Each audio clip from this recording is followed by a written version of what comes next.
Assalamualaikum warahmatullahi wabarakatuh.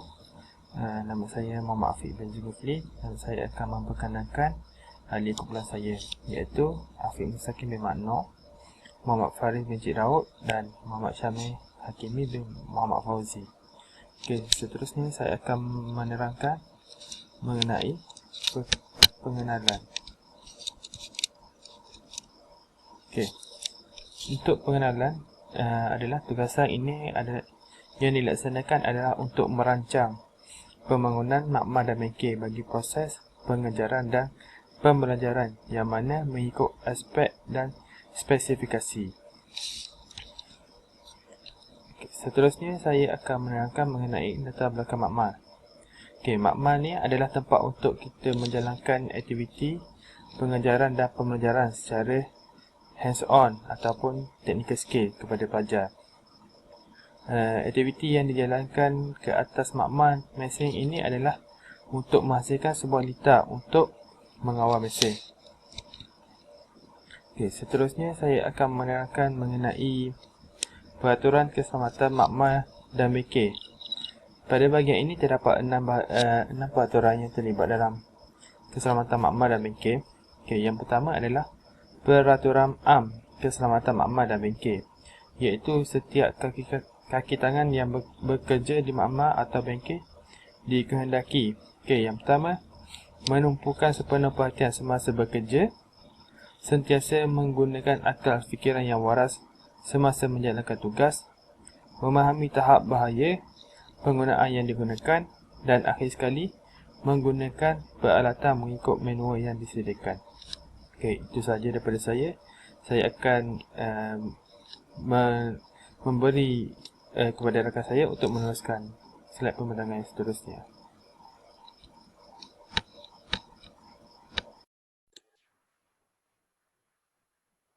Kita masuk kepada sesuatu dalam makmal atau bengkel termasuk peralatan dan mesin. Saya adalah Afiq Mustakim bin Makno. Ini adalah sesuatu dalam makmal di mana pada bahagian hadapan adalah meja guru, papan putih dan meja pelajar untuk kegunaan untuk kegunaan proses pengajaran dan pembelajaran. Manakala pada bahagian belakang adalah bahagian makmal untuk tempat pengujian litar mesin tersebut.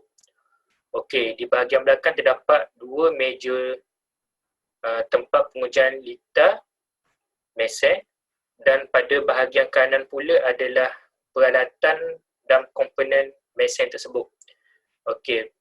Pada peralatan komponen mesin pada bahagian bawah adalah peralatan yang sering digunakan, manakala pada bahagian paling atas adalah peralatan dan komponen mesin yang paling kurang digunakan. Bagi keselamatan di dalam bengkel mempunyai alat pemadam api, peti pertolongan cemas untuk kegunaan apabila berlakunya kemalangan terhadap pelajar tersebut. Dan pada bahagian pintu utama pula mempunyai rak penyimpanan pelajar untuk kegunaan apabila pelajar masuk ke dalam makmal bengkel tersebut. Pelajar dikendaki meletakkan barang-barang pelajar di dalam rak penyimpanan pelajar. Slide seterusnya adalah pengurusan organisasi makmal dan bengkel. Terdapat 6 pengurusan bagi organisasi makmal dan bengkel. Yang pertama adalah elemen proses pengurusan bengkel. Ianya mempunyai 5 proses pengurusan bengkel. Yang pertama adalah perancangan bagi bengkel tersebut, mengelola, mengarah, menyelaras dan mengawal.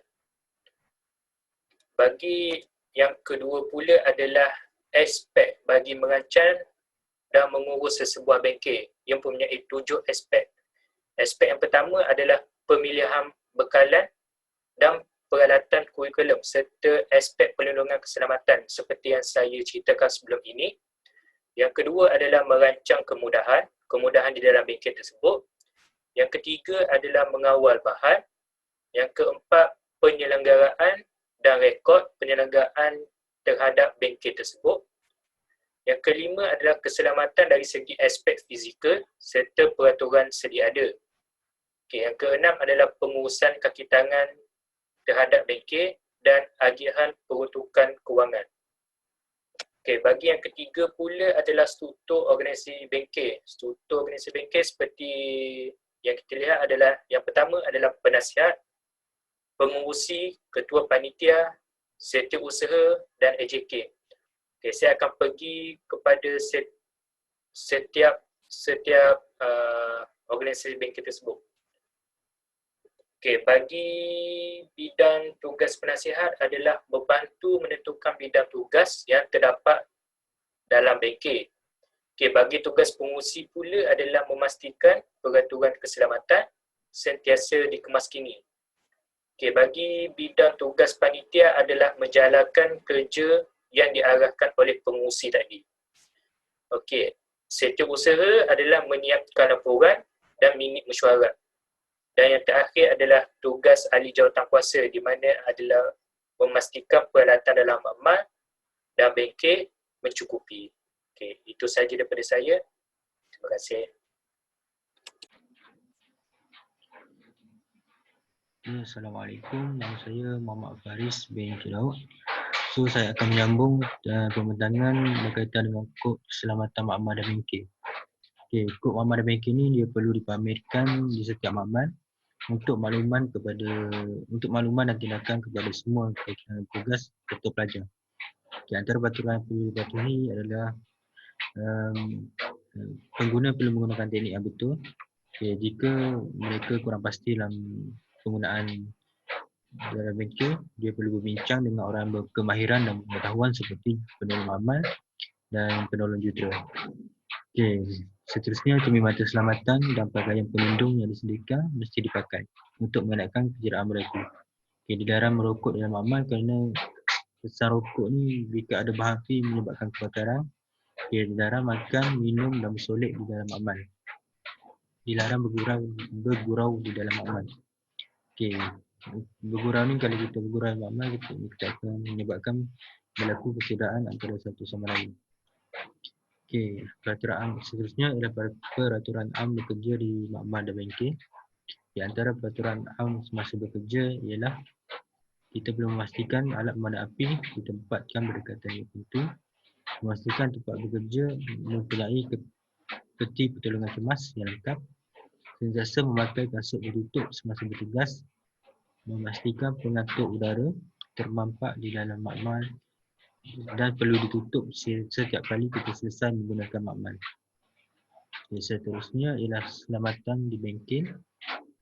Di antara keselamatan di bengkel ni ialah kita perlu memastikan semua jenis kotoran dibersihkan sama ada di peralatan, meja atau lantai. Seterusnya kita perlu memastikan semua peralatan disusun kemas dan teratur selepas menggunakannya. Seterusnya kita perlu menggunakan topi keselamatan semasa bekerja di bengkel.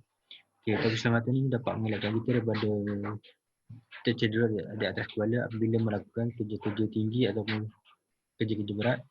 Seterusnya perlu menggunakan kasut khas iaitu safety boot semasa menjalankan tugas untuk mengelakkan kita daripada terluka atau terpijak benda-benda tajam. Seterusnya kegunaan alat lindung diri di makmal dan bengkel. Terdapat 5 pelindung yang digunakan.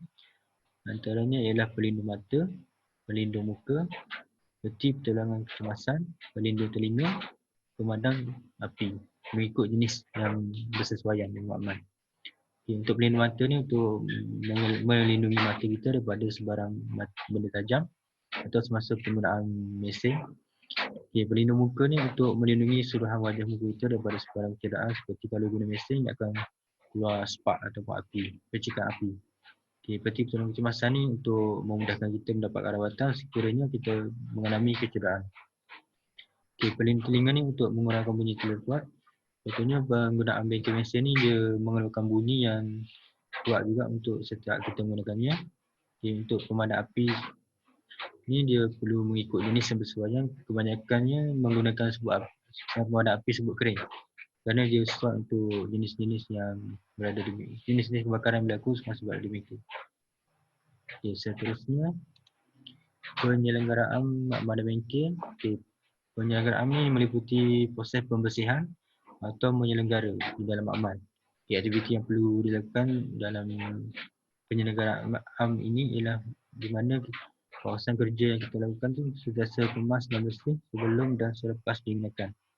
Lantai kawasan kerja kita hendaklah bebas daripada sebarang bentuk halangan dan tumpahan untuk mengelakkan tergelincir ataupun mengelakkan daripada kecederaan.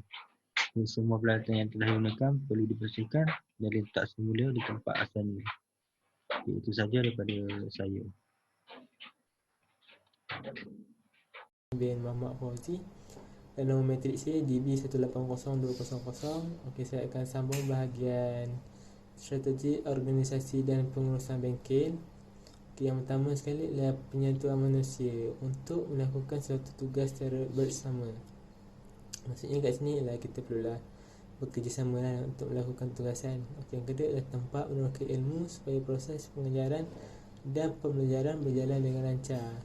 Okey, seterusnya adalah yang keenam ialah keperluan organisasi dan pengurusan bengkel.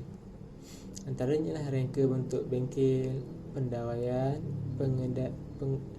peredaran udara, rabut, keselamatan, stesen kerja, perpaipan, pendapatan, alatan kelengkapan, stor dan warna. Seterusnya ialah prinsip organisasi dan pengurusan bengkel mengikut keperluan keselamatan. Yang pertama sekali ialah ruang kerja. Ruang bengkel perlu mempunyai saiz yang sesuai. Yang kedua adalah pintu dan tanda keluar memudahkan keluar masuk bahan dan bengkel. Maksudnya kat sini lah pintu bengkel tu perlulah ada tanda lah, contohnya exit ataupun out. Yang ketiga adalah mesin dan pelindungan mesin untuk mengelakkan kemalangan. Maksudnya kat sini lah setiap mesin tu mesti ada safety sendiri, mesti ada perlindungan. Okey, bagi penyusunan, penyimpanan dan pengendalian, yang pertama sekali ialah penyusunan peralatan dan suatu untuk memastikan meja kerja sentiasa teratur. Maksudnya kat sini ialah kita mestilah susun atur peralatan kita selepas kita menggunakan meja kerja kita, ataupun sebelum kita melakukan sesuatu kita mestilah susun dengan teratur supaya kerja kita berjalan lancar. Yang kedua ialah cara penyimpanan yang tersusun dengan baik, menyediakan rak-rak berbagai paras. Okey, maksudnya kat sini ialah kita perlulah menyediakan rak-rak untuk kita simpan barang-barang supaya tersusun dengan baik lah.